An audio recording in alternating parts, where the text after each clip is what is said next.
Halo, assalamualaikum warahmatullahi wabarakatuh. Kebetulan nih ada pinjaman kartu grafis golongan tua bangke. Maaf, golongan tua maksudnya. Ya karena GPU ini lahir tahun 2013 yang lalu. Udah 10 tahun umurnya. Nah lo, lantas gimana kemampuan gamingnya buat saat ini? Kita bahas nanti ya. Jangan buru-buru maksudnya. Jangan lupa juga ya, yang sering nonton tapi lupa mencet tombol subscribe, coba deh dipencet. Bentar doang kok dan gratis. Tombol lonceng juga. Kalau nggak keberatan, tombol thanks, isi seikhlasnya.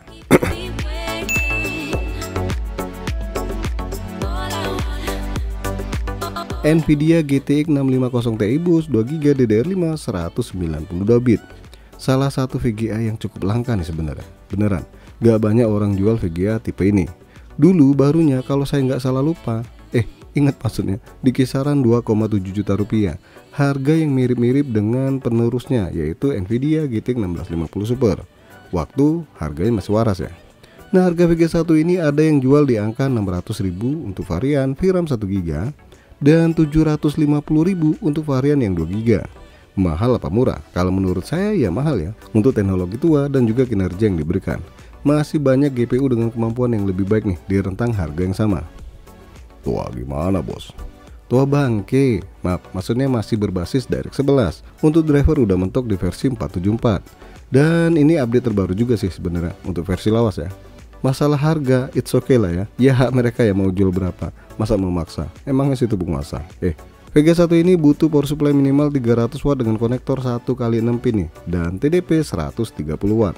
Nah, kira-kira gimana performa gaming VGA 1 ini? Nyok, kita simak aja ya. Buat spek PC yang saya pakai saya tulis aja ya di deskripsi. Capek ngomong sama kamu. Maksudnya buat ngirit waktu ya.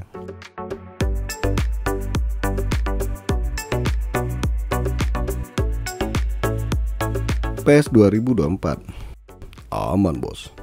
Aman dong, karena game ini kan masih bisa running di GPU berbasis DirectX 11. Nggak kayak game sebelah ya, wajib VGA DirectX 12. Nah, di settingan rendahan, low maksudnya, ternyata GPU ini masih bisa menghibur hati tatkala sedih. Karena lihat dompet kagak ada isi, mana ditinggal pergi. Kok malah jadi pusing.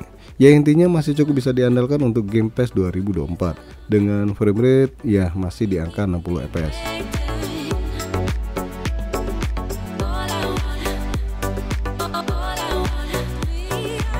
GTA 5 kebetulan sumuran nih VGA sama gamenya, jadi harusnya masih bisa ngimbangin dong. Tapi faktanya kalian harus terima kalau settingan terbaiknya cuma di low ya. Ya sebagian on dan ada juga yang setnya rata kanan nih. Frame rate yang dihasilkan masih cukup baik sih di angka 40 hingga 60 fps.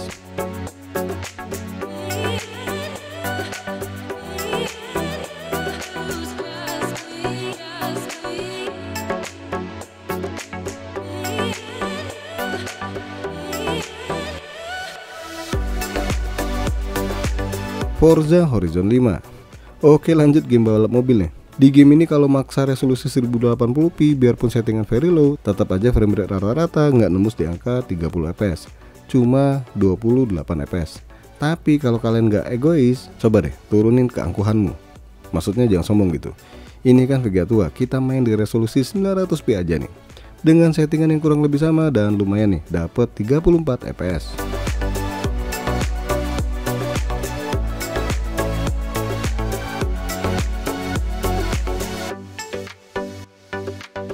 Need for Speed Heat, balap karung lagi nih, mobil. Dan ternyata di game ini dapat frame rate di kisaran 30 fps, settingan low, motion blur off dan tetap bertahan di resolusi 1080p. Ya lumayan sih, masih lancar. Kalau mau lancar lagi jelasnya resolusinya mengalah ya, nggak ada pilihan lain, atau ganti VGA.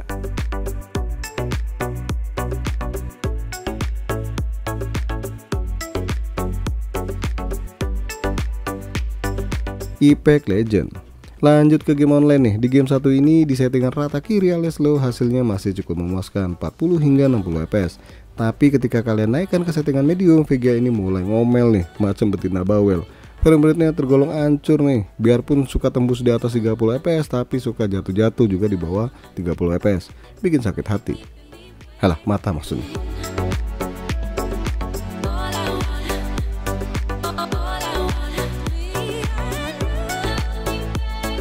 Dota 2, ketemu lagi nih game yang seangkatan dengan VGA ini. Ya harusnya hasilnya cakep ya. Dan ternyata ya sesuai harapan nih, frame rate yang dihasilkan masih di angka 60 hingga 80 fps nih, dengan settingan high di resolusi 1080p. Cakep.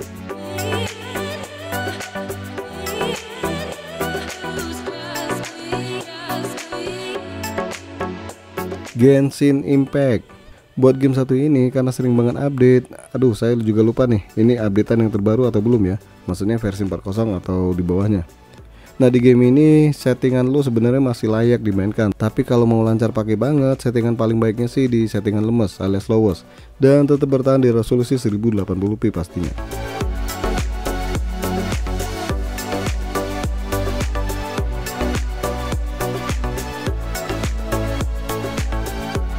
Watch Dogs Legion. Oke, lanjut ke game AAA. Saya udah coba resolusi 900p dengan settingan low. Hasilnya nggak memuaskan banget nih. Frame rate rata-rata cuma dapet di angka 23 fps. Oke, sadar diri dong. Kita turunkan lagi resolusi yang ke paling rendah, 720p. Hasilnya rada mendingan, tapi tetap aja kurang dapat fps yang memuaskan. Jatuhnya VGA ini udah angkat bendera putih nih.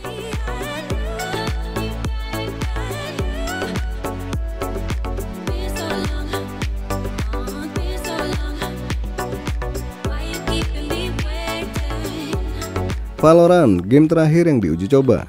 Kalau main di settingan low pastinya dapat frame rate tinggi nih, karena game ini lebih berat ke kemampuan prosesor dibandingkan GPU.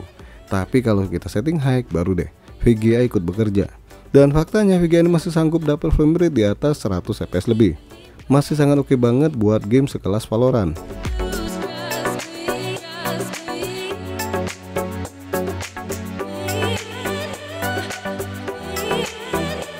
Kesimpulan dari tes game di VGA ini, sejatinya VGA ini di beberapa game masih cukup bisa diandalkan ya, walaupun dengan settingan rendah. Tapi ada juga yang hasilnya cukup mengecewakan, dan parahnya beberapa game baru nggak mau running lagi nih di GPU arsitektur Kepler maksudnya. Ya karena secara teknologi sudah mulai ketinggalan. Dengan rentang harga bekas di angka 750.000 untuk versi VRAM 2GB, berasa nggak worth it banget ya. Jauh lebih mending beli AMD Radeon RX 560 atau syukur-syukur dapat GTX 1050 di harga segini. Atau malah dapat RTX. Rusak. Oke guys, sampai di sini aja dulu bahasan VGA tua produknya Nvidia. Jangan lupa untuk support terus channel ini dengan cara subscribe, like, dan share. Maka sudah mampir di Angka Channel.